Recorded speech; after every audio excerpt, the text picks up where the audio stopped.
Selamat datang di channel YouTube Epping Indonesian Congregation at St. Albans, di Epping di kota Sydney, di Australia. Nama saya Pastor Kian Holik, pastor di Epping. Di channel ini Anda bisa mendengarkan khotbah-khotbah Alkitabiah berdasarkan Injil Yesus Kristus. Selamat menikmati dan jangan lupa untuk subscribe dan like channel ini. Tuhan memberkati.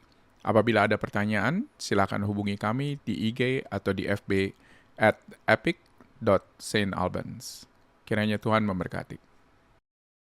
Selamat pagi lagi semua. Bagaimana minggu lalu? Apa ada yang makan fish and chips habis dengar cerita Yunus? Pagi ini kita teruskan ke bagian kedua dari cerita pendek Nabi Yunus ini. Sebelumnya mari kita berdoa minta pertolongan Tuhan untuk membuka hati kita. Bapa di surga, seperti Yunus mengakui, Engkaulah Allah di surga, pencipta laut dan daratan. Terima kasih karena kita aman di tangan-Mu yang penuh kuasa dan kasih. Tolonglah kita mengerti cerita Yunus dengan lebih baik dan menerapkannya dalam hidup kita. Tolong juga hamba-Mu berbicara dengan jelas, menarik, dan setia pada firman-Mu. Dalam nama Yesus kami berdoa. Amin. Sebelum kita lanjutkan, mari kita cepat flashback sedikit ya. Khususnya untuk teman-teman yang tidak sempat hadir minggu lalu. Jadi kitab Nabi Yunus ini pendek sekali, cuma 48 ayat. Ceritanya tentang seorang nabi namanya Yunus yang hidup di sekitar tahun 790 sampai 760 sebelum Masehi di kerajaan Israel bagian utara. Tuhan panggil si Yunus ini untuk memberitakan firman-Nya ke Niniwe, sebuah kota di Asyur. Kalau sekarang saudara mau lihat sisa-sisanya kota Niniwe masih ada dekat kota Mosul di Irak. Masalahnya orang Asyur itu musuh orang Israel dari zaman dulu tuh. Jadi nggak heran kalau Yunus nggak suka sama mereka. Yunus ingin Tuhan jangan beritakan kabar baik, biar dihukum orang Niniwe itu. Jadi bukannya dia pergi ke Niniwe, dia naik kapal ke jurusan berlawanan. Nah tapi jelas kita tidak bisa lari dari Tuhan ya. Sang pencipta langit dan laut dan daratan. Tuhan mendatangkan badai yang besar sampai kapal itu hampir tenggelam. Sesudah diundi, masa para pelaut nyadar bahwa Yunuslah yang menyebabkan ini badai yang besar itu, dan mereka melemparkan Yunus ke dalam laut. Langsung badainya reda. Tuhan mengirimkan ikan besar yang menelan Yunus selama 3 hari. Dalam perut ikan ini baru Yunus berdoa dan bertobat. Dan kemudian dia dimuntahkan ke darat di suatu pantai di Timur Tengah. Nah, disinilah kita ketemu lagi sama si Yunus. Masih hidup nih. Tapi bajunya basah kuyup, lemas, bingung. Kepalanya belepotan rumput laut. Yunus 2 ayat 6. Baunya seperti bau ikan busuk. Sekarang kita lanjutkan ke pasal 3 dan 4 tentang belas kasihan Allah yang ditunjukkan kepada orang Niniwe, kepada Yunus, dan kepada kita juga. Dan kemudian kita akan melihat aplikasi praktisnya bagi hidup kita. Inilah garis besar khotbah pagi ini. Silahkan buka Alkitab saudara di pasal 3. Pertama kita melihat belas kasihan Tuhan untuk orang Niniwe. Yunus 3 ayat 1 dan 2 mengatakan, firman Tuhan datang pada Yunus untuk kedua kalinya. Perkataannya hampir sama pasal pertama ya, waktu Tuhan memanggil Yunus. Tapi kali ini Yunus taat nih. Dia pergi ke Niniwe, kota yang jaraknya 900 kilometer dari pelabuhan Java di timur laut dari Java, dari Jerusalem juga. Ayat ketiga katakan bahwa Niniwe adalah sebuah kota yang mengagumkan besarnya. 3 hari perjalanan luasnya. Pesan Yunus kepada kota ini sederhana sekali. 40 hari lagi Niniwe akan ditunggal balikan. Dan luar biasa ya. Ayat 5 mengatakan orang-orang Niniwe percaya kepada Allah. Mereka langsung berpuasa dan bertobat tanpa disuruh untuk merendahkan diri. And mereka bukan cuma ngomong kami bertobat, tapi benar-benar berubah hatinya. Coba lihat, itu berita kabar baik itu menyebar cepat ke seluruh kota. Jangan lupa ini belum ada waktu internet nih ya, belum ada sosial media, tapi berita itu menyebar cepat sekali. Supaya semua orang bahkan hewan pun ikut berpuasa dan berhenti dari kejahatan dan kekerasan mereka. Ayat 9 menarik. Coba lihat. Sang raja pun kata, siapa tahu mungkin Allah akan berbalik dan menyesal serta berpaling dari murkanya. Raja ini belum benar-benar percaya ya mengenal Allah.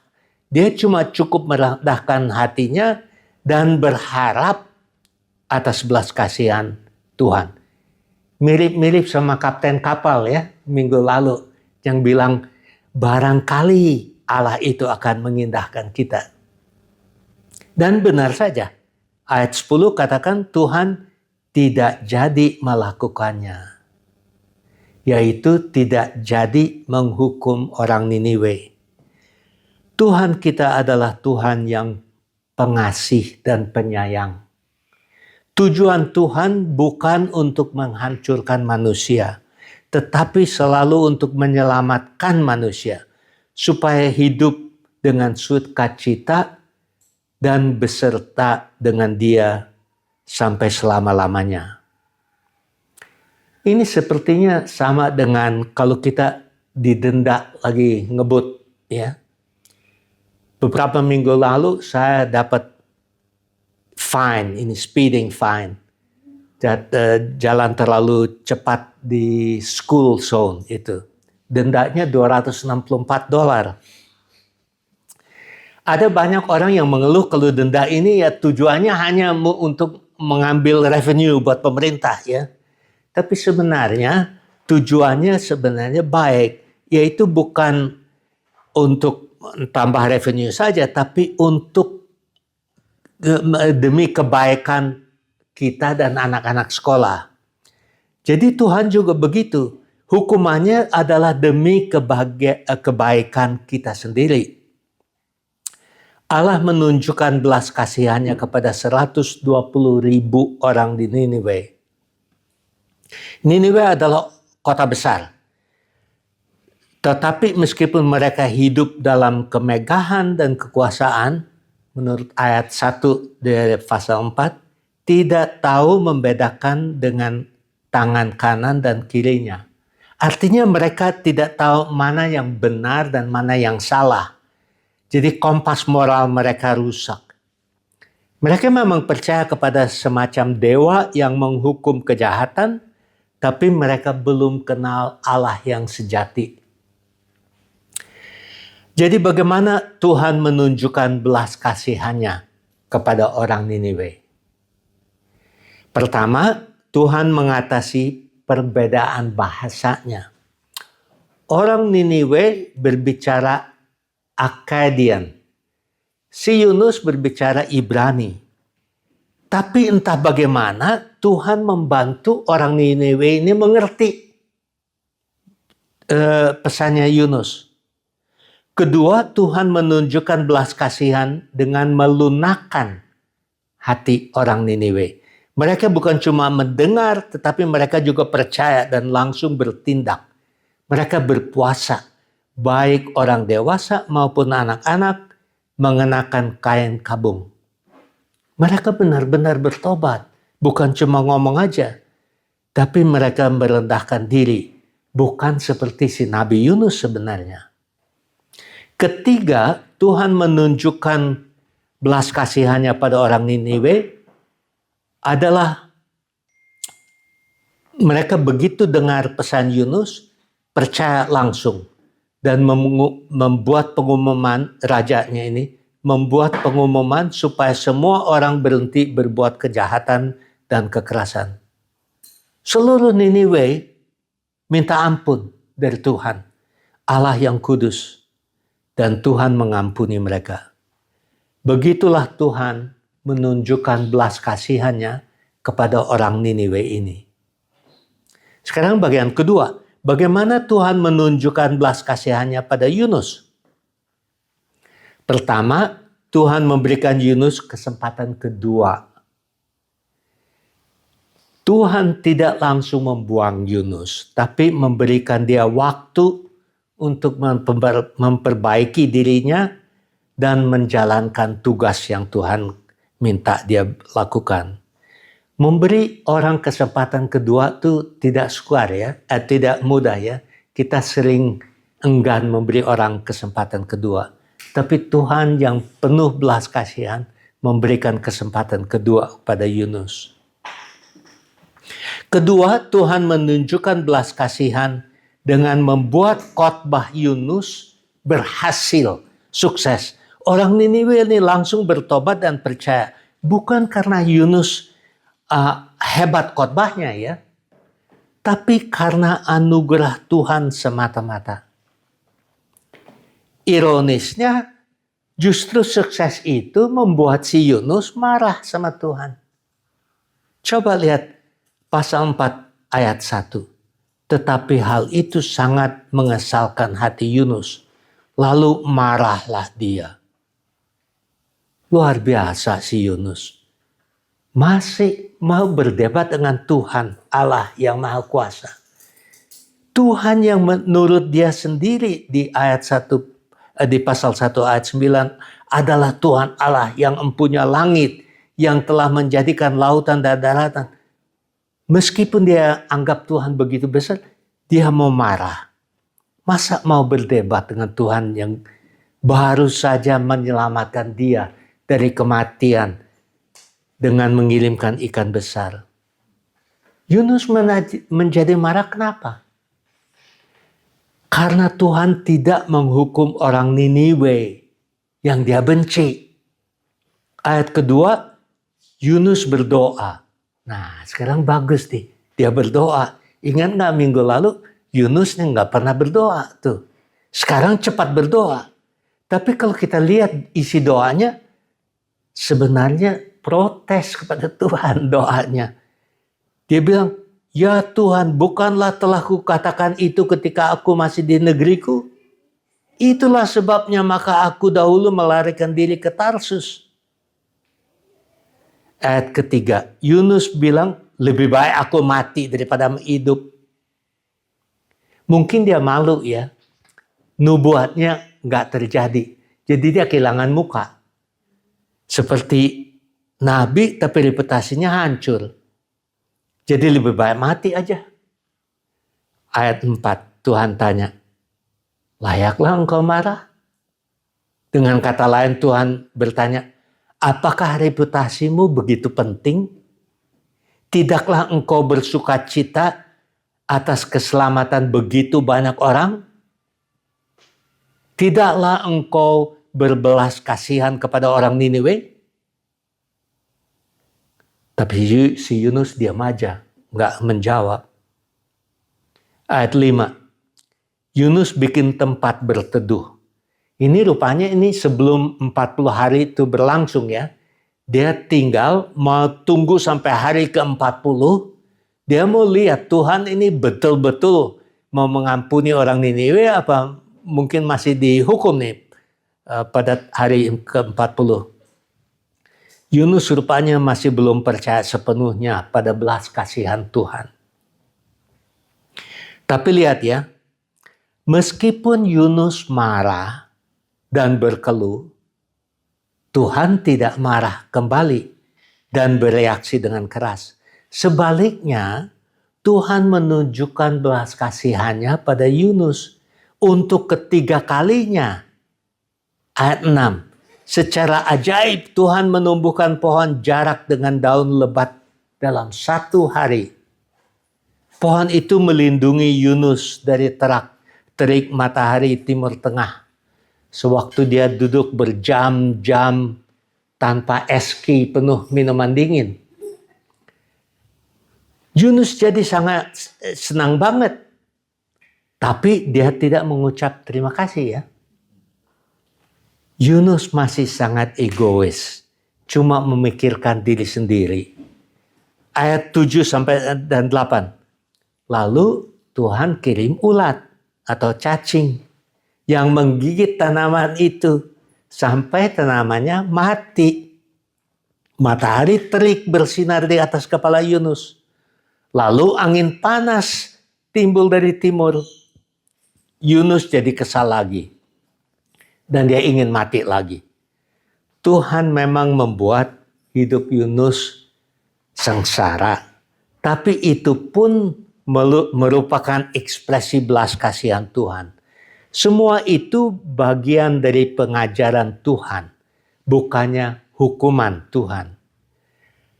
Cara keempat Tuhan menunjukkan belas kasihan pada Yunus adalah dengan mengajarkan pelajaran yang berharga. Ayat 10 dan 11 adalah pelajaran itu. Mari kita baca lagi.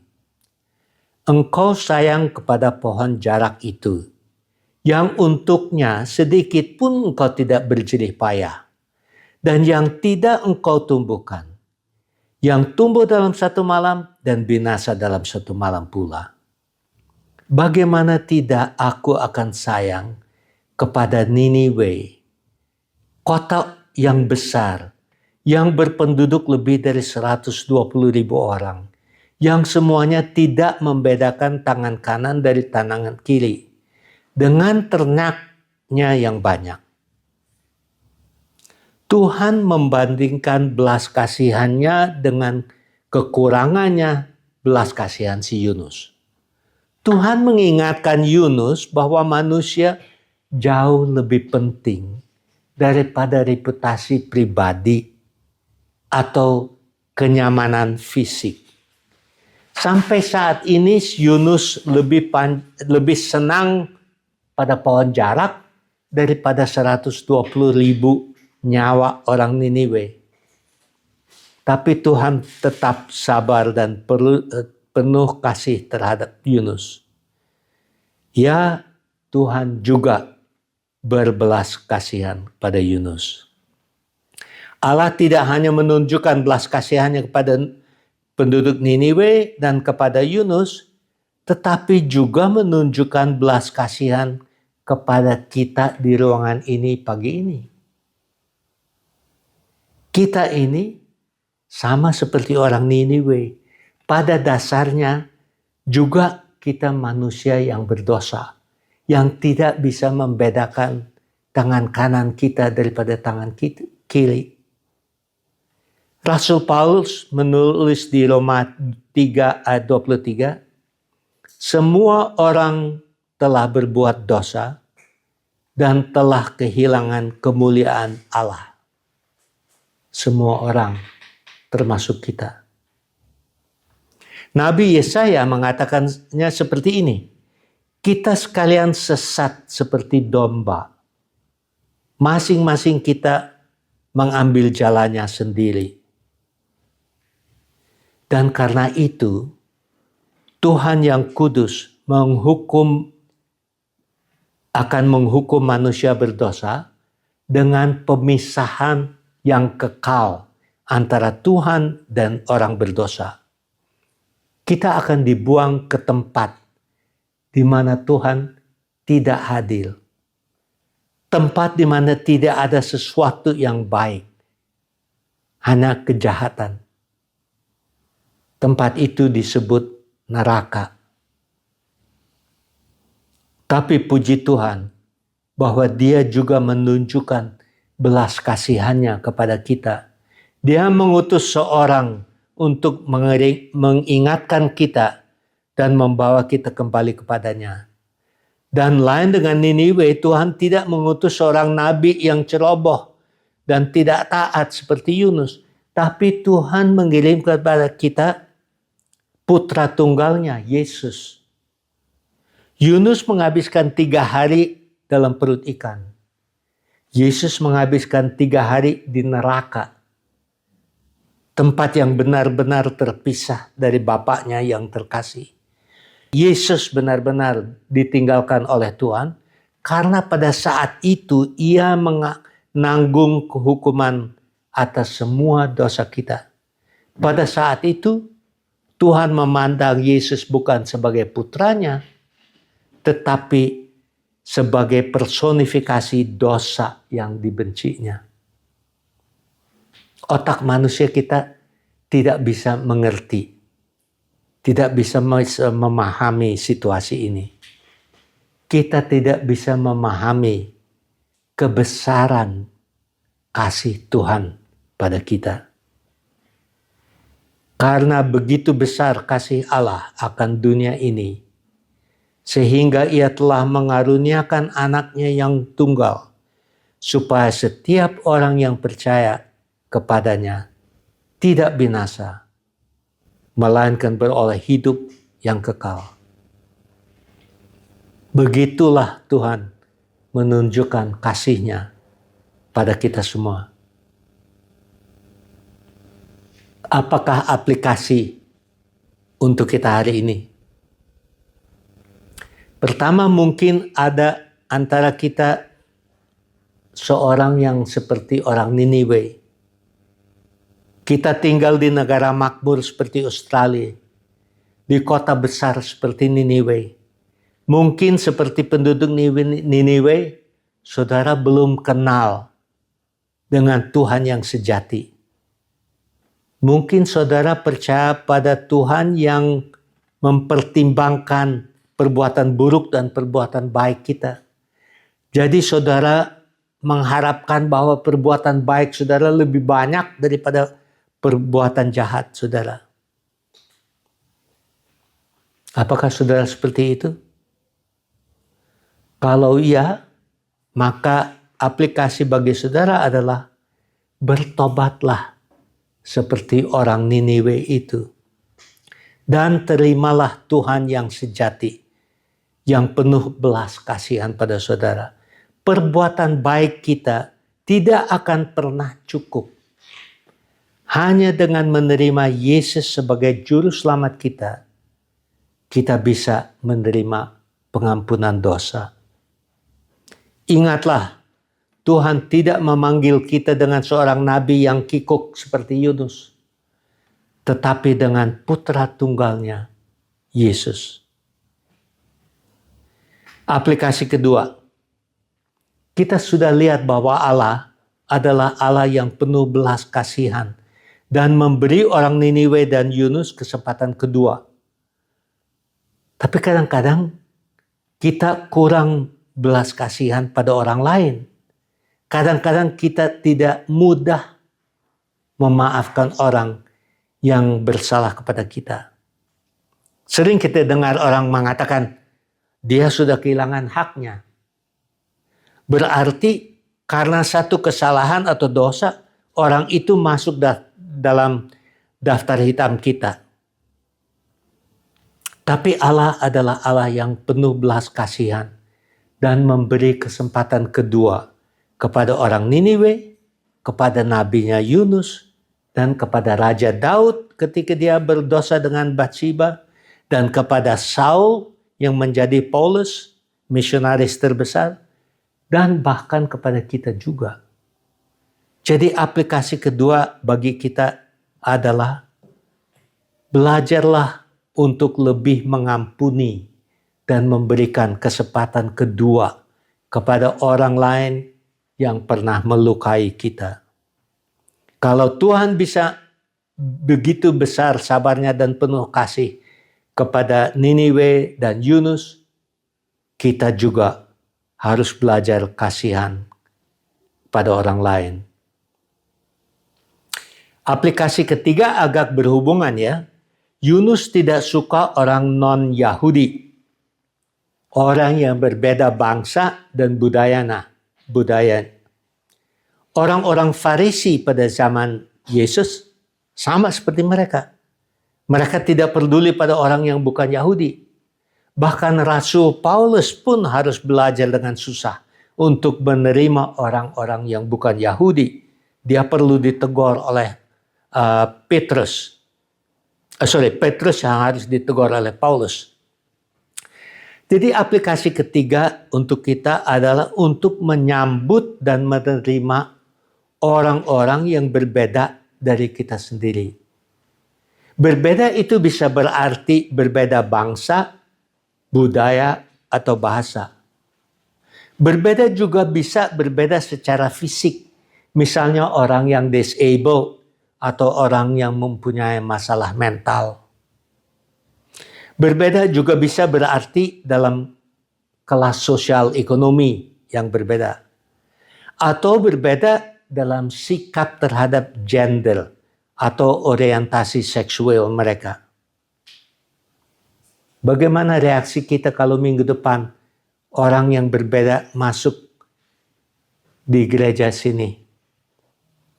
Apakah kita akan merasa canggung?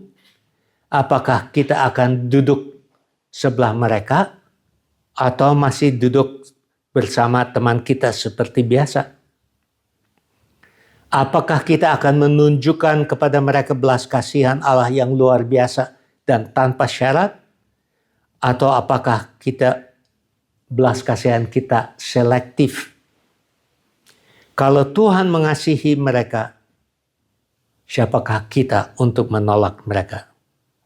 Kasih Tuhan itu tidak pilih-memilih. Nah, begitulah. Disinilah cerita Yunus berakhir. Tapi agak tiba-tiba ya. Akhirnya tidak memuaskan. Kita ingin tahu apa yang terjadi pada Yunus. Kenapa dia berhenti tulis sesudah 48 ayat? Kenapa nggak diteruskan? Kita kepengen tahu apakah dia kembali selamat ke Israel. Kira-kira 900 km jauhnya. Sebab semua uangnya yang dia punya pasti masih di perut ikan besar itu. Dan bagaimana dia bisa berkomunikasi kalau dia cuma bisa bahasa Ibrani dan orang sekeliling dia cuma bisa bahasa Akadia. Dan jangan lupa itu sebelumnya zaman Google Translate ya. Kita tertarik untuk kesejahteraan Yunus. Kita mau tahu apa jadinya dengan nabi yang kikuk ini. Jadi sangat menarik bahwa dia cuma menulis 48 ayat.